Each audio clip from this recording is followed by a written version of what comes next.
श्री स्वामी समर्थ माझ्या यूट्यूब चॅनलमध्ये सर्व स्वामीसेवकांचं हार्दिक हार्दिक स्वागत आहे।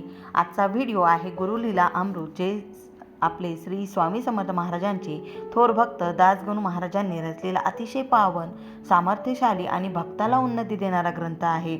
आणि या ग्रंथाचं महत्त्व आणि यामुळे काय फायदे होणार आहेत, हा ग्रंथ ज्या वेळेला आपण पठण करणार आहोत, तो ग्रंथ कसा वाचावा त्याबद्दल संपूर्ण मार्गदर्शन आपण आजच्या या व्हिडिओमध्ये बघणार आहोत। मार्गशीर्ष पौर्णिमेच्या दिवशी मृग नक्षत्रावर सायंकाळी दत्त जन्म झाला, म्हणून त्या दिवशी दत्त जन्मोत्सव सर्वात महत्त्वाचा आहे आणि दत्त क्षेत्रात साजरा करणारा हा उत्सव आहे।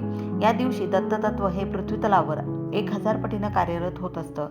विभूती योग सांगताना भगवंतांनी मासाणम मार्गशीर्षम अहम, म्हणजेच मार्गशीर्ष महिन्यात मी असतो असं म्हटलेलं आहे। आणि तसंच आपण याला केशवमास देखील म्हणतो। दत्त जयंतीच्या दिवशी दत्त महाराजांची उपासना आणि त्यांचं पूजन, नामस्मरण करणं खूप महत्त्वाचं आहे। या काळात स्वामी समर्थ महाराजांचं स्वामी चरित्र सारामृत असेल, गुरुचरित्र पारायण असेल, हे देखील पठण केलं जातं। आणि 4 डिसेंबर 2025 रोजी आहे दत्त जयंती।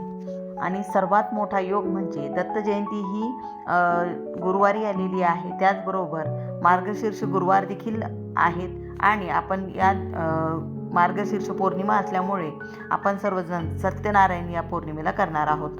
पौर्णिमेला आपण दत्तांची उपासना केल्यास दत्ततत्वाचा अधिक लाभ आपल्याला मिळण्यास मदत होते।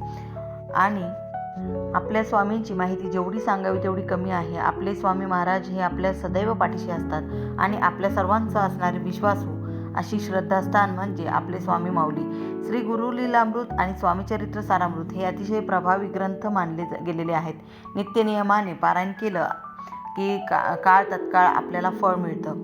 अनेक भाविकांची अशी श्रद्धा आहे की अनेकांचे स्वामी लीलांचे वर्णनांचा ग्रंथ म्हणजे गुरुलीलामृत आहे।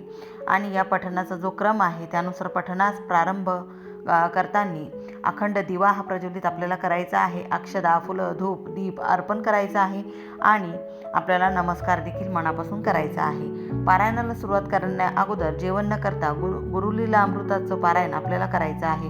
हे पारायण शक्यतो सकाळी करावं। सकाळी स्नान झाल्यावर नित्याची पूजा, देवपूजा करावी। गुरुलीलामृत पारायण याची वेळ निश्चित करावी आणि गुरुलीलामृताची तयारी कशी करावी, तर हे पारायण सुरू करण्यापूर्वी आपण सर्वांनी चांगली वस्त्र परिधान करावी, हळद कुंकू आपल्या कपाळी लावावं आणि गुरुलीलामृत पारायणाला सुरुवात करावी। चौरंगावर उत्तम वस्त्र ठेवा, त्यावर श्री स्वामींची मूर्ती ठेवावी, रांगोळी काढावी, समई लावावी, गंध पुष्प, धूप आणि नैवेद्य अर्पण करावा। पंचोपचार श्रींची पूजा करावी। कुलदेवता, इष्टदेवता, गुरुदेवता आणि स्वामींचं स्मरण करावं, नामस्मरण करावं आणि पारायणाची सुरुवात करावी। माझं नाव असं सांगायचं आणि संकल्प देखील तुम्हाला करायचा आहे। श्री स्वामींचं स्मरण करून पोथीला वंदन करावं आणि पारायण सुरू करण्यापूर्वी श्री स्वामी समर्थ महाराजांचा 108 वेळा जप करावा। गुरुलीलामृत पारायणासाठी संकल्प हा देखील आवश्यक आहे। संकल्प करत असताना उजव्या हातात तळीभर पाणी घ्यायचं। आपलं नाव, गोत्र, दिनांक, वार आणि आपली कुठली इच्छापूर्तीसाठी आपण कोणत्या कारणासाठी तुम्ही हे पारायण करत आहात ते सांगायचं। स्वामींना सांगून हा संकल्प करण्याचा उद्देश हा सफल व्हावा यासाठी प्रार्थना करावी। कारण या काळात कोणतीही समस्या अडचण येऊ नये, सप्ताह निर्विघ्नपणे पार पाडावा। हे झाल्यावर पळीभर हातातलं घेतलेलं पाणी तांबणात सोडून द्यायचं। निर्माल्य आणि पाणी नंतर झाडांना टाकायचं। पारायण झाल्यावर काय करावं, तर गुरुलीलामृत पारायण झाल्यावर पोथीला धूप दीप दाखवावा। त्यातील अर्थ नीट समजून घेऊन शांतपणे वाचन करावं। या समयी श्री स्वामी समर्थ महाराज आपल्यासमोर साक्षात बसलेले आहेत असा भाव असावा। पारायण वाचन झाल्यानंतर धूप दीप नैवेद्य दाखवून आरती करावी। प्रसाद मनोभावे ग्रहण करावा। पारायण झाल्यावर तारक मंत्र म्हणावा। 7 दिवस अखंड दीप हा तेवत ठेवावा। एक भुक्त राहावं। ब्रह्मचर्याचं पालन करावं, कारण यथाशक्ती आपण दान देखील करावं। इतर विचारांना आजूबाजूला भटकू देऊ नये। गुरुलीलामृत पारायण करताना, वाचन करताना मन एकाग्र ठेवावं। गुरुलीलामृत पारायण यामुळे मन शांत होतं, प्रसन्न होतं आणि एकाग्रता वाढते। नकारात्मक विचारांपासून मुक्तता मिळते, सकारात्मक विचार विकसित होतो आणि उन्नतीसाठी अनुकूल वातावरण हे निर्माण होतं। इच्छा पूर्ण होण्यास मदत होते, संकटावर विजय प्राप्ती होते, जीवनातील अडचणी दूर होतात। कुटुंबात समृद्धी, प्रेमभाव हा वाढतो. सर्वात महत्त्वाचं समाधान प्राप्त होतं आणि क्षमाशीलता, सहनशीलता विकसित होते आणि कोणाकडे बघण्याचा दृष्टिकोन हा सकारात्मक होतो. हे पारायण तुम्ही साप्ताहिक देखील करू शकता किंवा 3 दिवस देखील तुम्ही हे पारायण करू शकता. आणि गुरुलीला अमृत हे स्वामी समर्थ महाराजांचे थोर भक्त दासगणू महाराजांनी रचलेला अतिशय पावन, सामर्थ्यशाली, भक्ताला उन्नती देणारा हा ग्रंथ आहे. गुरु हा सगळ्यांचा दाता, ओळखावा जगत्या देवा. या ओवीत दासगणू महाराज सांगतात की श्री गुरु हा प्रत्यक्ष साक्षात दाता आहे. देहचारी देव असणारा गुरु भक्ताला मार्गदर्शन करून त्याचे जीवन नक्की बदलू शकतो. गुरुची पावन नाम तुझे जपिले भवभय जाई. गुरुचे नाम उच्चारले की भय, अडचणी, मानसिक ताण आणि संकट दूर होतात. गुरुनाम हे स्वतःचं एक संरक्षण कवच आहे. गुरुशिवाय तारक कोण, तोची संसारातून उगारी. संसाराच्या समुद्रातून मुक्त करण्याची शक्ती फक्त गुरूंजवळ आहे. ज्ञान, श्रद्धा, उद्धार यासाठी गुरु अनिवार्य आहे. गुरुकृपा झाली जया, त्याला कोण अडविल माया.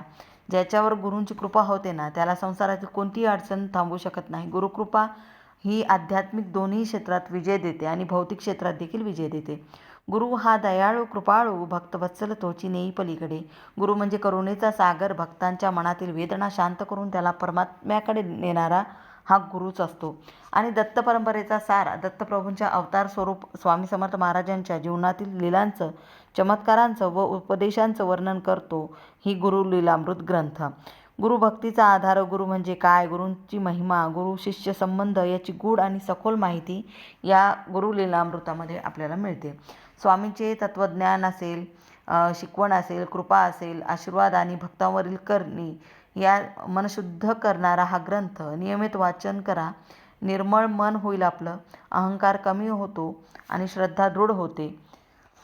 आणि दत्तगुरूंना जर आपण प्रार्थना केली तर नक्कीच आपल्याला मनशांती आणि मानसिक बळ हे आपलं वाढणार आहे. घरातील अडचणी कमी होणार आहेत. स्वामींची कृपा आपल्याला हा ग्रंथ वाचल्यामुळे सहज होणार आहे. त्यांच्या लीलांची स्मृती ही कृपा मिळवण्याची सर्वात सोपी पद्धत हा गुरु लीलामृत ग्रंथ आहे. अडचणीच्या काळात स्वामी समर्थांची शक्ती अंतर्मनातून जागृत होते.